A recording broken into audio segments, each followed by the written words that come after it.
Hi and welcome to 15 Minutes of Fame. I'm Geoffrey Driscoll. And I'm Jim Kerr. Hey, let's get right down to it, Jim. The Oilers this week beat the Columbus Blue Jackets 6-3. But again, they were outshot and some said outplayed. Ryan Whitney called out his team over its rebuild mentality.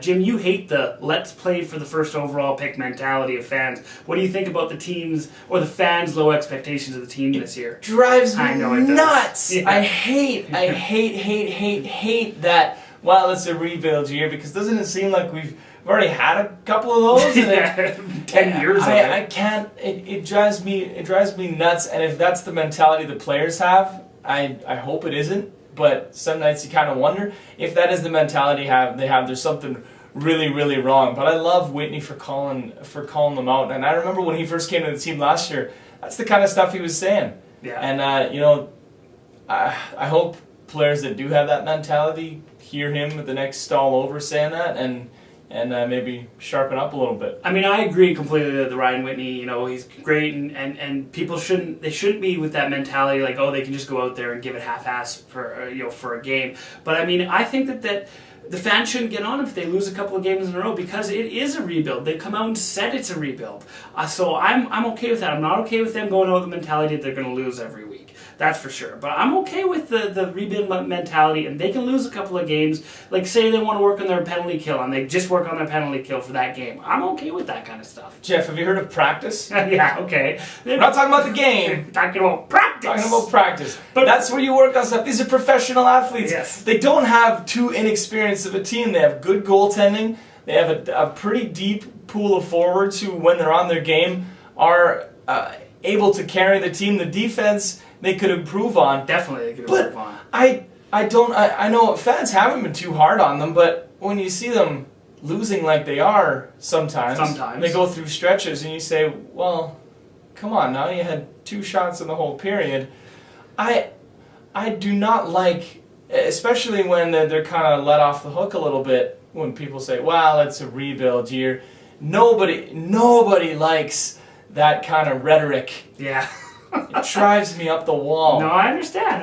We're talking about professional athletes that are being paid to play the game, and when they're on their game, they do not look like a rebuilding team. No, that's true. And like you said, as soon as people start getting paid for something, it's not as fun. It's got to be a business, and they got to play like that, So I agree with you on some points, but I just think, take it easy. And take it easy. Yeah, all right. We'll both take it easy. We're going to carry on. There's a series on HBO, Jim. I don't know if you get it. I get it. But we don't all make your kind of money, Jeff. Yeah, that's right. And it's called the 24/7, and it's got the Washington Capitals and the Pittsburgh Penguins as players in HBO's reality series on the run-up to the Winter Classic on New Year's Day. So I don't know if it's good or bad, Jim. We could talk about Bruce Boudreau and the F-bombs. Yeah. Can you believe it? You know what, Jeff? I know. I just think... I know. I can't believe you said that to me. Unbelievable. Sorry, man. That is brutal. Wow. The nice thing about it is you get to see behind the game, and you get to see that, it's not all ponies and lace behind the scenes. See how I brought that in there? Nice. Like you see on some other channels. What do you think? I love the all access. There's Yes. nothing cooler to me and the NFL has led the way in this stuff for the longest time, but oh man, I love it. ESPN did it a while ago with a series called The Season. They actually had they did the LA Lakers last season. But seeing the behind the scenes stuff, the only part I don't like about the behind the scenes stuff is players that I hate. Yeah. I start to think, hey, he's a pretty good guy. I wouldn't mind hanging out with him. Well, I was just Matt Cook, he came across as a kind of a nice guy, and I can't stand Matt Cook. The guy's a headshot. He's a hunter. I can't stand it. Yeah. But he came across as kind of a funny guy, and I'm going, oh boy, that Matt Cook guy, I kind of like. Wait a minute. Yeah, but you think he's probably one of these guys where if he's on your team, you're a fan. Yeah. If not, you hate his guts. And I'm starting to be on his team right now. It's weird. Yeah. The Pittsburgh Penguins and the Washington Capitals are 2 teams kind of headed in different directions right now. Lucky for HBO, as HBO started to come in, the Washington Capitals, started to lose a bunch in a row. And as the Pittsburgh Penguins were on a 12 or 13 game winning streak, I can't remember. Yeah, it's amazing. I mean, they were lucky. And you got to give kudos to HBO because they've this is a formula they've used in the past and they've had great success with it. And sports fans like myself, anyways, will fiend for this type of thing.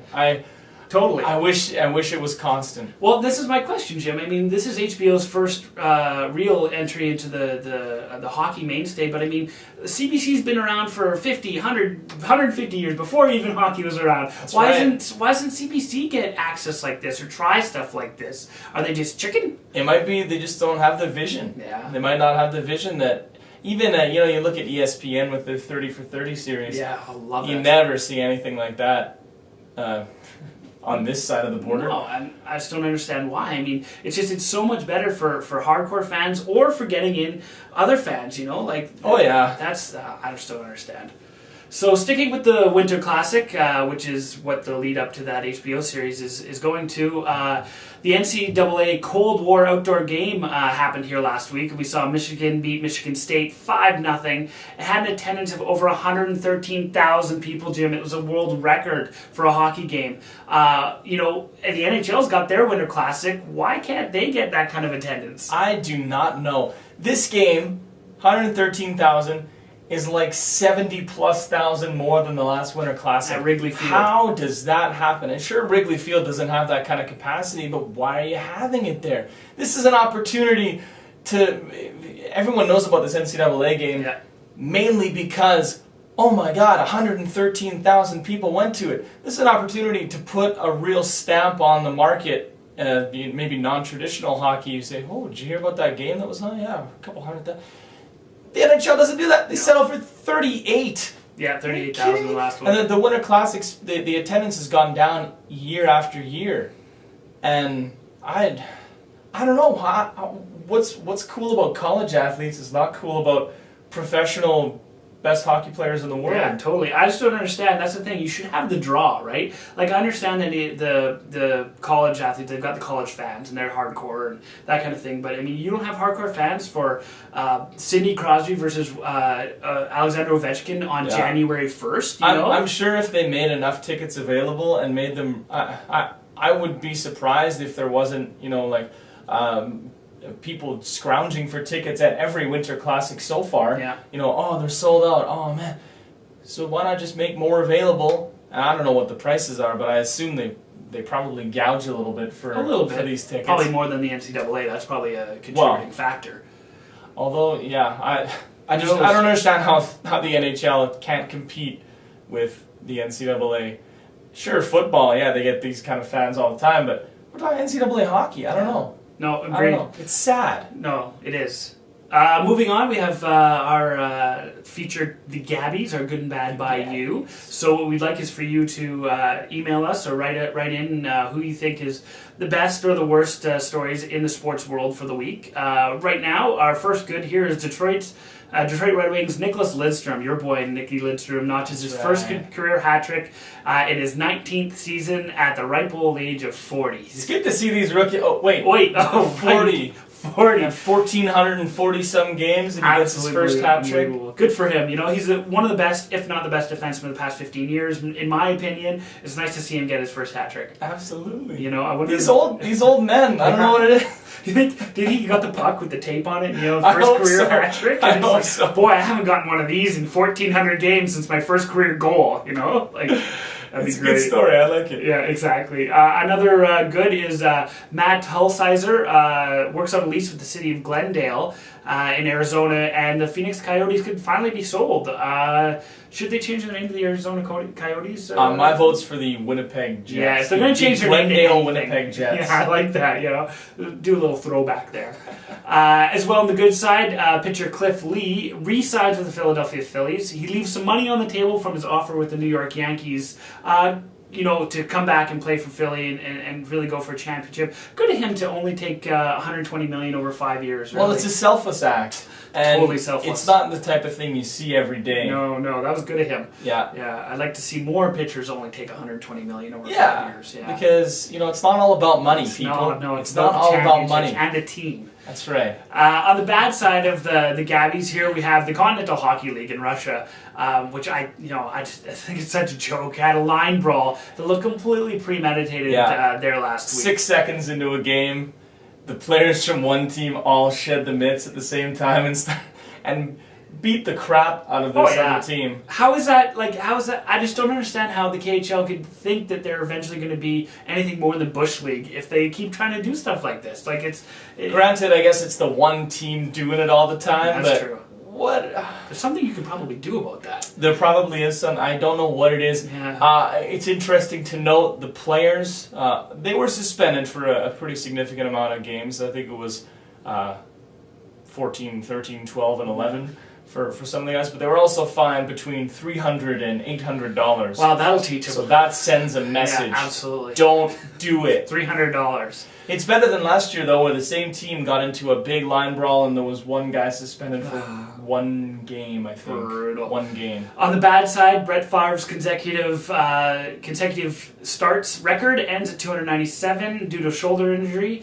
Even after the Metrodome collapse, he had another day to rest up there, Jim. You know, we were talking a little bit about, was that an NFL? Oh, it's conspiracy. Totally. And further to that, did you see the video of the collapse? Oh yeah, that was cool. How did they have such high definition, amazing how it quality? Was there. Weird. Such a conspiracy. I thought, wow, they were not expecting this to happen at all. I didn't have the camera up there? No, of course not. It looked like it comes with some 3D glasses. You can see. That's awesome. Yeah, he's probably a little upset that it didn't get to 300, but 297 is still not bad. When you think that it dates back to 1992. That's crazy.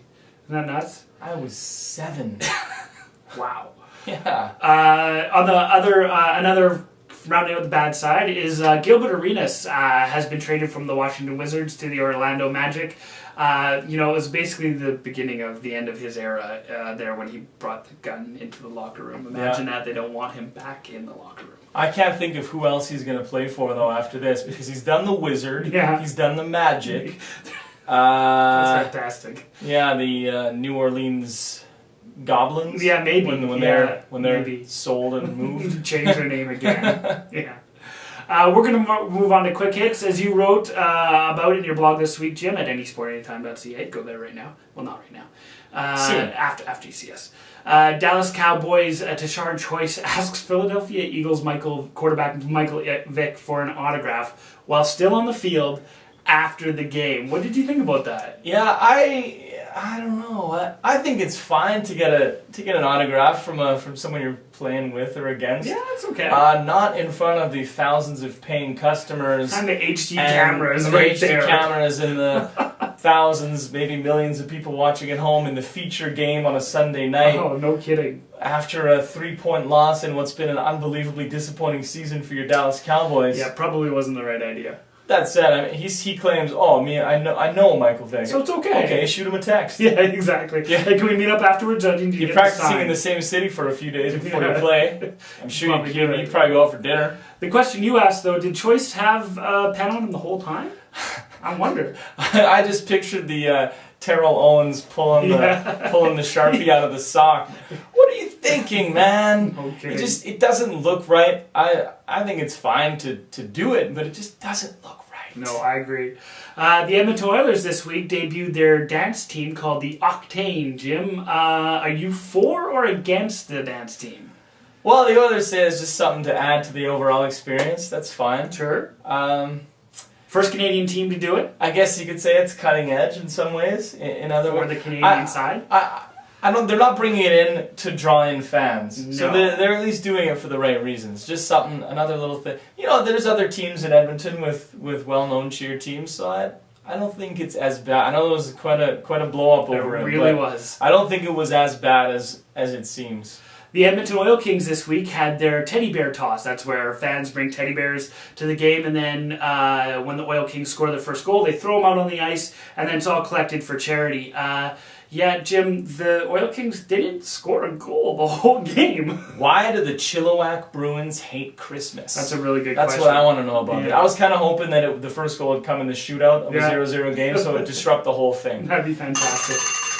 Well, that's our 15 Minutes of Fame up for this week. Join us again next week when we get a whole new 15 Minutes of Fame. In the meantime, I'm Geoffrey Driscoll. This is Jim Kerr, and thanks for watching.